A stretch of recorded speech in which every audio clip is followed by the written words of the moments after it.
The Honorable Prime Minister of India, Shri Narendra Modi ji, to please address the gathering.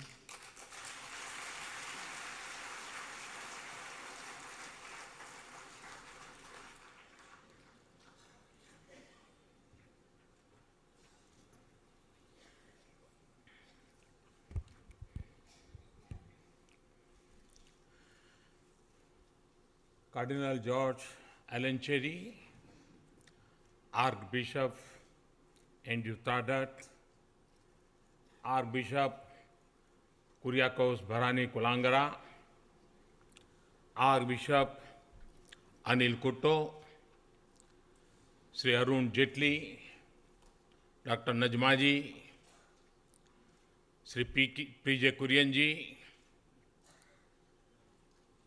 Monsignor Sebastian Vadakumpadan.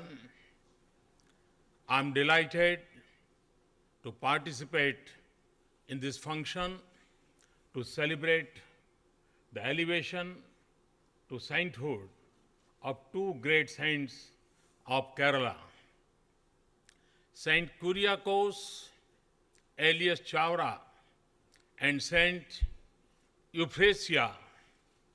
The whole country is proud of their recognition.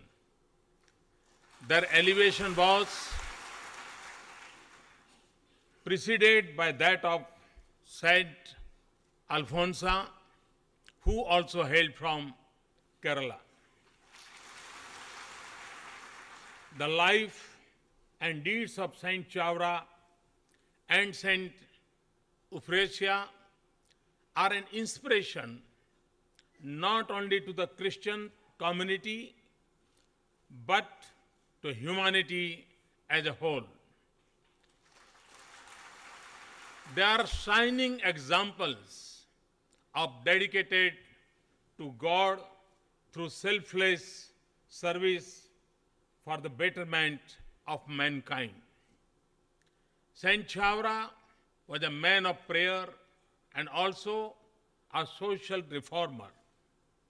In an era when access to education was limited, he stressed that every church should have a school. He thus opened the doors of education to people from all sections of society.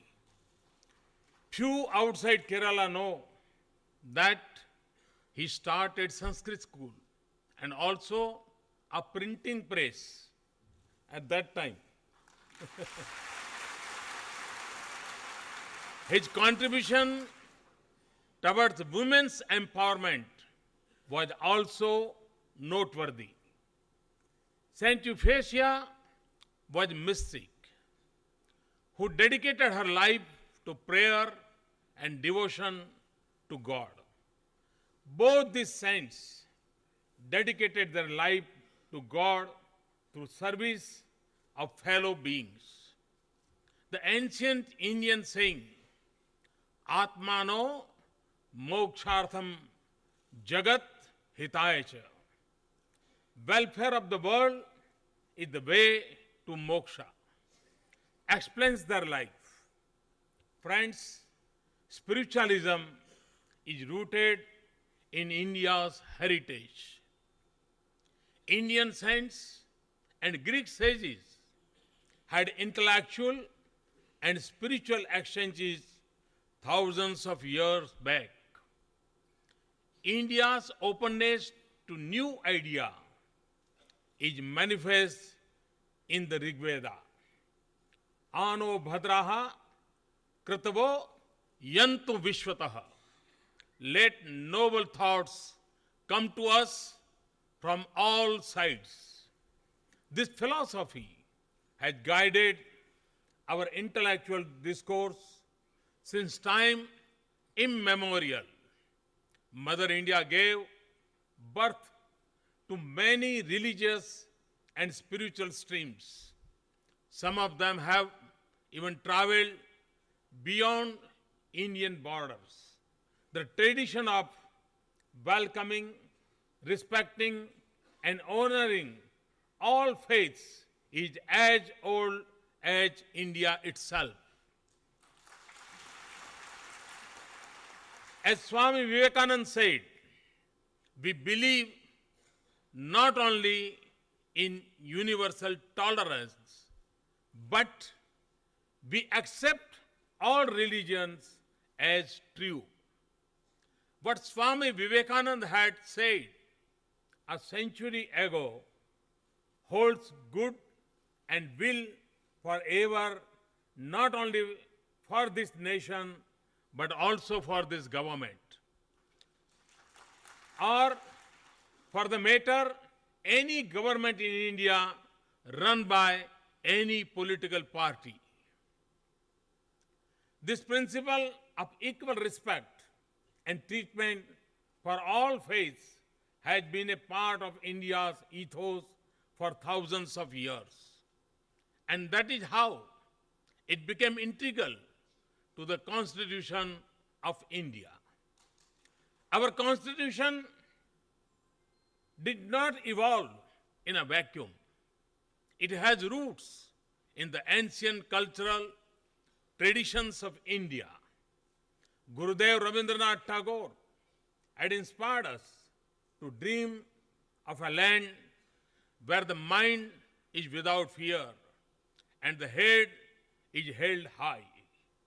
It is that heaven of freedom we are duty bound to create and preserve. We believe that there is truth in every religion. Ekam sat vipraha bahudha vadanti. Friends, let me now come to the issue which is central and critical for peace and harmony in the contemporary world. The world is increasingly witnessing division and hostility on religious lines. This has become a matter of global concern. In this context, the ancient Indian play of mutual respect for all faiths is now beginning to manifest in global discourses. This long-felt need and urge for mutually respectful relations led to the Interfaith Conference on Faith in Human Rights at The Hague on 10th December 2008. This was coincidentally also the 60th anniversary of the Universal Declaration of Human Rights by the United Nations. Religious leaders representing every major world religions, Christianity, Hinduism, Judaism, Baha'i faith, Buddhism, Islam, Taoism, and indigenous religions met, discussed, and pledged to uphold the Universal Declaration and of freedom of religion or belief. In their historic declaration, they define what constitutes freedom of faith and how it is to be safeguarded. We consider the freedom to have, to retain, and to adopt a religion or belief is a personal choice of a citizen. The world is at crossroads, which, if not crossed properly, can throw us back to the dark days of bigotry, fanaticism, and bloodshed. This harmonious convergence among religions could not be achieved even when the world entered the third millennium, and now it has been. This shows that the rest of the world too is evolving along the lines of ancient India. Speaking for India and for my government, declare that my government stands by every word of the above declaration. My government will ensure that there is complete freedom of faith and that everyone has the undeniable right to retain or adopt the religion of his or her choice without coercion or undue influence. My government will not allow any religious group belonging to the majority or the minority to incite hatred against others overtly or covertly. Mine will be a government that gives equal respect to all religions. India is the land of Buddha and Gandhi. Equal respect for all religions must be in the DNA of every Indian. We cannot accept violence against any religion on any pretext, and I strongly condemn such violence. My government will act strongly in this regard. With this commitment, I appeal to all religious groups to act with restraint, mutual respect, and tolerance in the true spirit of this ancient nation, which is manifest in our Constitution and is in line with the Hague Declaration. Friends, I have a vision of a modern India. I have embarked on a huge mission to convert that vision into reality. My mantra is development. Sabka saath, sabka vikas. In simple terms, it means food on every table, every child in school, a job for everybody, and a house with toilet and electricity for every family.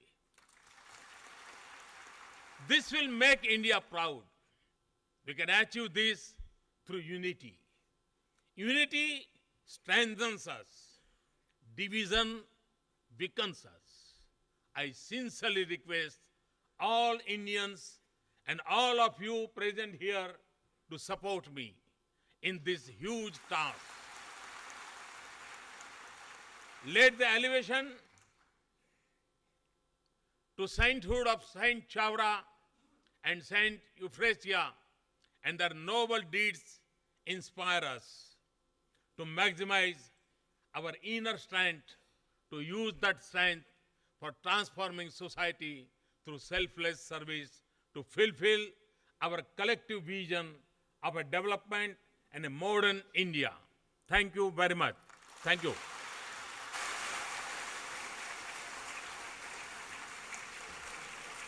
We are very grateful to the Honorable Prime Minister Shri Narendra Modi ji for his gracing this auspicious occasion.